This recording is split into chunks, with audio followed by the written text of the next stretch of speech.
Rester en forme quand on est père, on s'entend-tu que c'est un bon défi. Entre les nuits écourtées, la job, la vie familiale, tes enfants qui ont plus d'énergie que toi même après 3 cafés, on peut se dire que c'est facile de se laisser aller. Mais je suis là pour toi. Aujourd'hui, je te donne 3 trucs pour rester un papa en shape et en forme, sans te brûler. Bien important. On va embarquer dans le vif du sujet tout de suite. Le truc numéro 1, c'est d'optimiser ton temps d'entraînement. Qu'est-ce que je veux dire par là? C'est que tu n'as pas nécessairement besoin de faire des entraînements de 1h30, 2 heures au gym. Tu peux très bien te contenter d'un workout de 20, 30, 40, 50 minutes, tout dépendant le temps que tu es capable de t'allouer pour ça. Mais tu n'as pas besoin d'en faire plus que ça. On pense souvent que d'aller au gym, il faut que ça te prenne 1 heure, 1 heure et demie, puis là, il faut que tu fasses des pas, il faut que tu ailles faire un échauffement, tatata. Dis-toi que le workout que tu vas faire va être meilleur que celui que tu n'auras pas fait de toute façon. Donc, si pour toi de rentrer un workout de 20 minutes à la maison ou de rentrer un workout de 30 minutes au gym, de faire des supersets, de faire des circuits, des trucs que t'aimes, c'est ça qui te plaît, ben fais ça, il n'y a aucun problème. Là, je sais qu'il y en a parmi vous qui me suivent puis qui voient que je parle beaucoup d'entraînement, pas nécessairement que je dénigre, mais que je prône pas nécessairement d'utiliser des techniques d'entraînement ou quoi que ce soit dans vos workouts. Mais quand on est papa, on veut essayer de condenser notre temps d'entraînement dans un plus court laps de temps pour avoir plus de temps avec notre famille, bien évidemment. Ça fait beaucoup de mots de temps dans une courte phrase. Donc, d'utiliser des supersets, des drop sets, des cluster sets, dans la situation où est-ce qu'on veut économiser du temps, ça peut valoir la peine. Ce n'est pas vraiment plus bénéfique pour l'hypertrophie ou la perte de gros ou peu importe, c'est vraiment pour l'économie de temps. Focus sur des entraînements courts mais efficaces. Qu'est-ce que je veux dire par là? C'est que si tu as un 20 minutes à t'accorder, ben prends ton 20 minutes mais mets l'intensité au fond. Si c'est des workouts de 20 minutes que tu fais à la maison, fais-les à la maison mais donne-toi au fond. Si tu files à 60%, donne ton 100% de ton 60%, puis là, tu vas être fier de toi. Ça m'est arrivé souvent quand mon gym était un petit peu plus loin de moi.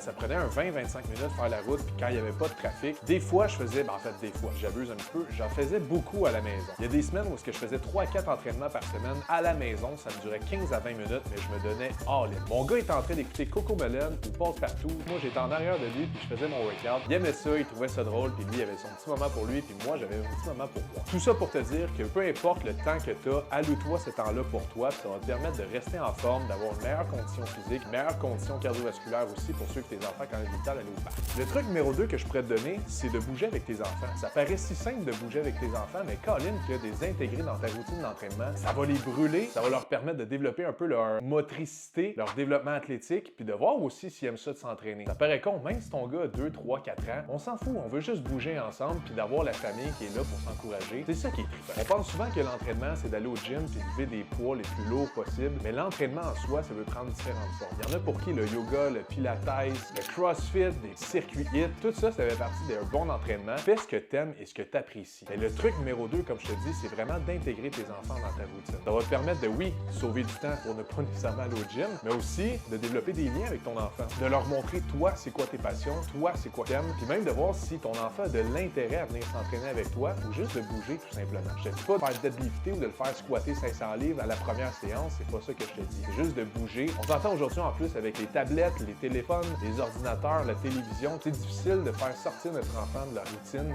en soi, mais de le faire bouger, ça va peut-être lui permettre de se développer, mais aussi d'apprécier un autre moment qu'il y a pour lui avec son père. Puis si tu as de la difficulté à t'imaginer un peu faire ça, essaye d'intégrer ça comme une activité en soi. Cette semaine, je te dirais que la majeure partie du temps, mon salon est le bordel complet, mais de rendre ça amusant, de te montrer, mettons, comment faire un squat à ton enfant avant de ramasser les jouets, de lui montrer justement la rapidité, de créer comme des défis alentour de ça, de faire comme, OK, les 15 prochaines minutes sont dédiées à ramasser le salon le plus rapidement possible. Ça peut vraiment lui permettre de, premièrement, brûler de l'énergie, toi, à faire ton ménage tranquillos zambitos, puis d'avoir un salon propre quand ils vont aller se coucher.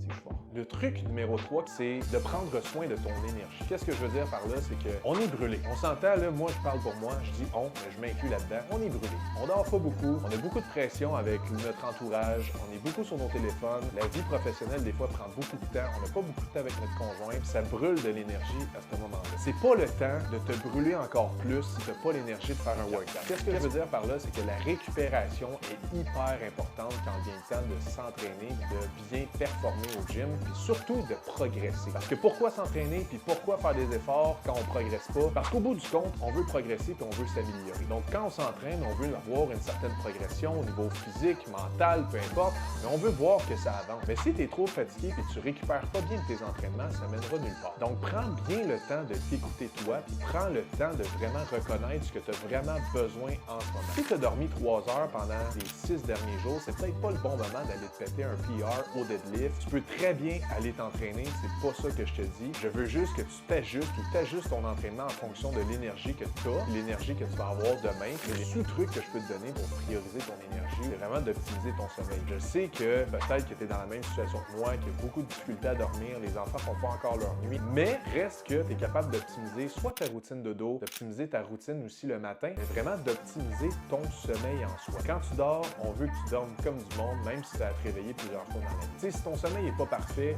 dis-toi qu'une demi-heure de plus peut vraiment valoir la peine, que ce soit en faisant des siestes, le petit 30 minutes que tu vas prendre supplémentaire pour aller te coucher plus tôt le soir ou te réveiller plus tard le lendemain, va vraiment faire une grande différence sur ta récupération, mais surtout sur ton énergie. Si tu es vraiment trop brûlé, sens-toi pas mal de diminuer l'intensité ou même le volume de ton entraînement. Si tu avais dans ta planification d'aller faire des gros lifts bien pesants au gym, peut-être d'ajuster ton entraînement, de faire des meilleurs choix d'exercice, ou même des fois juste d'aller prendre une marche à l'extérieur ou de faire un petit workout à la maison peut valoir la peine, juste parce que tu vas optimiser ta récupération. Là, je te dis pas que aussitôt que tu es brûlé, tu es fatigué, tu vas pas au gym, c'est pas ça pantoute que je te dis. Des fois, ça vaut juste la peine de passer ce petit step-là, le petit mindset, la petite voix intérieure qui dit de pas rien faire, de rester assis sur ton sofa et d'écouter Netflix. Passe par-dessus ça, mais bouge, mais ajuste-toi en fonction de qu'est-ce que tu es capable de donner. Bref, c'était les 3 trucs. Fait que si j'ai à résumer, c'est d'optimiser ton temps d'entraînement, soit de l'écourter, soit de faire des entraînements qui sont plus optimales dans un plus court laps de temps. Deuxième option, c'est d'intégrer tes enfants à ta routine d'entraînement. La troisième, selon moi la plus importante, c'est d'optimiser ton énergie et d'optimiser surtout ta récupération. Bref, être papa puis être en forme, c'est difficile, mais c'est pas complètement impossible. Si tu veux plus de conseils pour gérer ta vie de papa puis être en forme, écris-moi ou abonne-toi à la chaîne pour plus d'astuces, puis les prochaines vidéos, je te garantis, tu vas apprendre plein d'affaires que tu vas pouvoir mettre en pratique direct quand tu vas l'écouter.